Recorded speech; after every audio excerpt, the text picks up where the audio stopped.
Hello everyone! Magandang araw! Sana buhay! Tay-tay guys! Balik ka na buhay! Kamusta naman po ang mga bahay natin?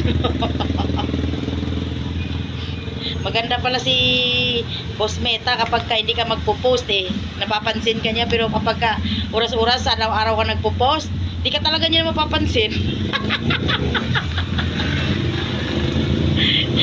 Biro lang boss ha. Huwag mong seryosohin. Ano guys, ano sa palagay nyo? Kasi busy ako ng ilang araw eh. Oh, ayan, tignan nyo. Napapansin niya ako. Pero nung nakaraang linggo, halos araw-araw, oras-oras nag-post. Pero tignan mo, wala.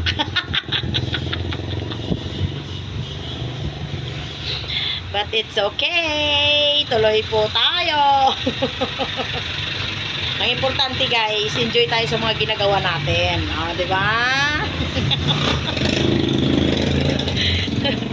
Huwag lang po natin pabayaan yung mga priority natin sa buhay. Kasi ang buhay Facebook natin, din natin alam kung hanggang kailan ito.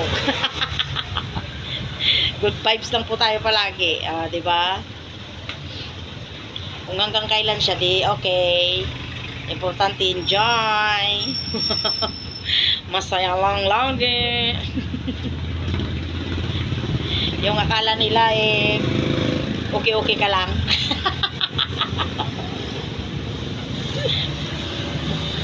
Pero syempre guys, always think positive lang.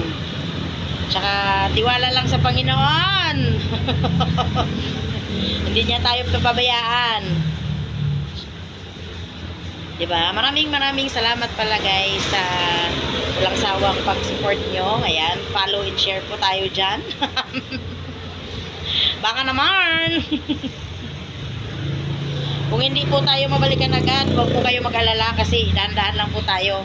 Sabi nga kahit dahan-dahan lang, umabagal ang usad, basta sigurado at basta walang violation kasi mahirap yan. Lalo pa ngayon guys, hindi na natin makikita kung meron ba tayong problema o wala. Bigla na lang, hindi na natin makita yung mga sarili natin. Kaya kung pwede, mag-post tayo ng sariling atin. Bahala dyan, walang may manonood. Pero kung may manonood man, importante may makuha naman sa ating mga pinopost, diba guys? Post lang tayo lagi ng positive at mag-encourage sa isa't isa. Okay? Thank you everyone! God bless and stay safe!